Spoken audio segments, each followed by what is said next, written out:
Good morning to all. Today we learn about ASP.NET in .NET Technology course code. The learning objective of the ASP.NET is to design and development of the web application using ASP.NET, and we also understand the architectural framework of ASP.NET in this lecture. What is the ASP.NET? The Microsoft provides a facility to create a web applications using ASP.NET. So this is the technology framework which is available in .NET framework, and the first version has been released in 2002, through which it starts its journey, and till date it is coming with the 4.6 version. So basically a number of web applications you can create with the help of ASP.NET, and it mainly works over the HTTP protocol. That is the standard protocol for all web applications. ASP.NET applications can also be written in a variety of .NET languages, as we know that the .NET platform is providing you the n number of languages.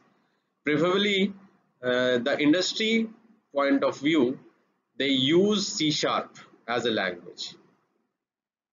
Apart from that, you can also develop your application using VB.NET, J#, and the other language support in which you are comfortable. But the recommended language is C#. So its full form is that Active Server Pages, and .NET is the network enabled technology. So what it contains, basically it is having a compiled codes, and they written using the extensible and the reusable concept, and it's a very robust framework through which you can develop the web application. ASP.NET is used to produce interactive, the data-driven web application over the internet, and it consists of large number of controls which are very easy to handle it and very easy to manage it, like text boxes, buttons, labels, and assembly, configurations, and manipulation into the HTML codes itself. So it provides basically the HTML codes as well as the script code, and you will able to handle with a lots of scripting, client side server scripting in this particular ASP.NET, as well as the server side scripting. If we look at how exactly the ASP.NET works, basically it is a combination of a various kind of components, which includes IIS, that is the Internet Information Server, which is a basic web server for deployment of the ASP.NET based applications, as well as it accept, or I can say that it passes the pages to the .NET runtime. Then there are some certain HTTP applications which is to be executed at the ASP.NET is API DLL at the kernel level, and this particular request has been responded back to the users. So this is a very small architectural diagram which is very easy to understand. Now coming towards with the concept of web server, what exactly the web server? There's so many times we have heard about the web servers. So web server can be referred to the hardware as well as the software. Both way you can understand it.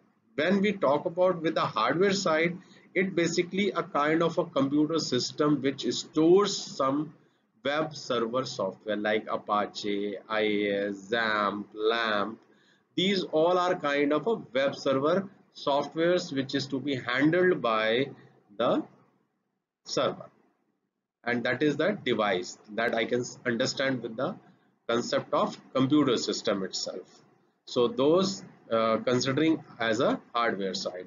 When I talk about the software side, so it is a web server that includes several parts, as we have just navigated with the previous architectural diagram, and it controls the web user access that is to be handled at the hosted side, and also it requires or it provides the HTTP server through which, or through the URL perspective or the web address basis, you can access the application very easily.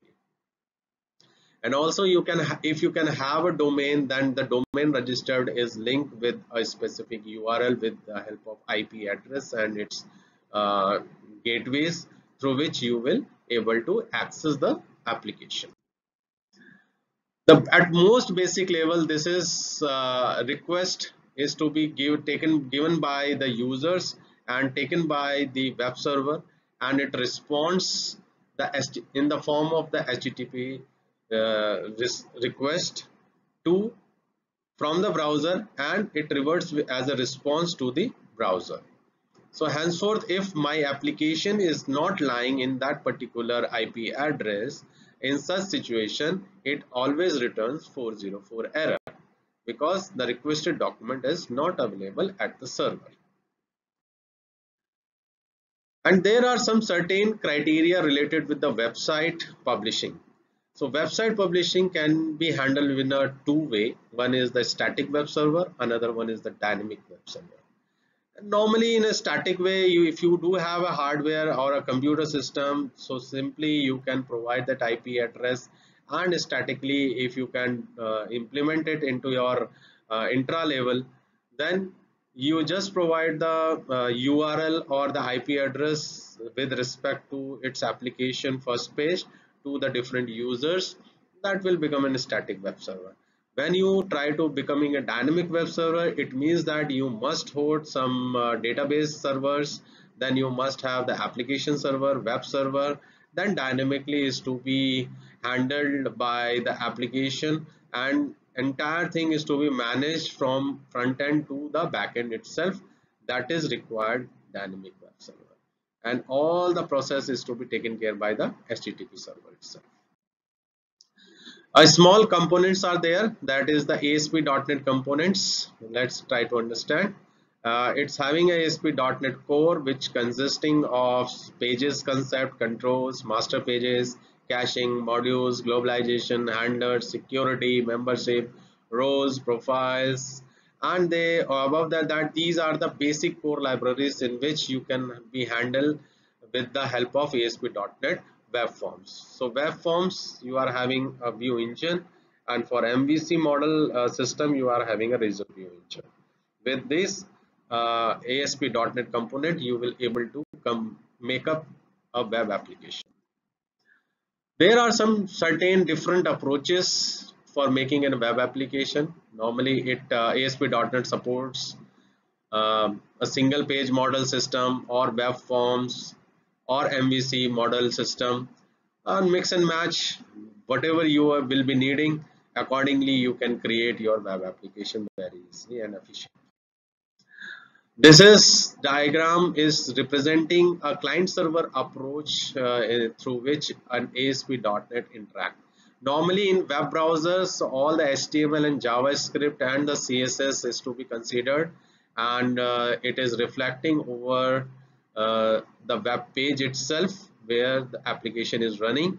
And if there are some dynamism, then you have to revert back to the server, and that ASP.NET page will be compiled over the web server, then accordingly responded back.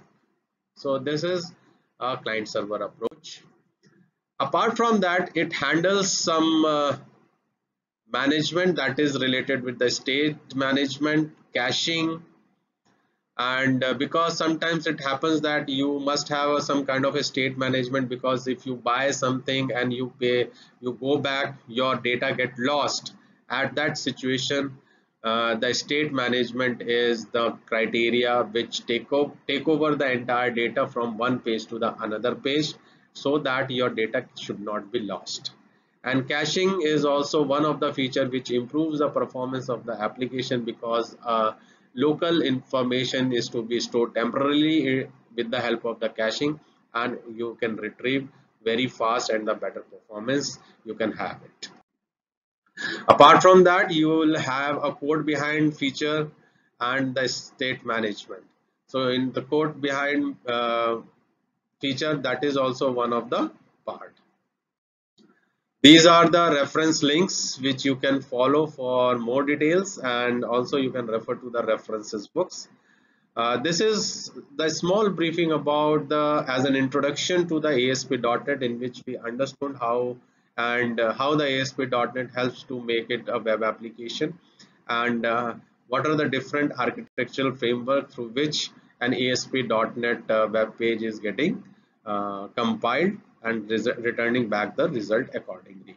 If you have any query, you can reach me out at vikas.srivastava@galgotiasuniversity.edu.in. So till then, thank you for watching me.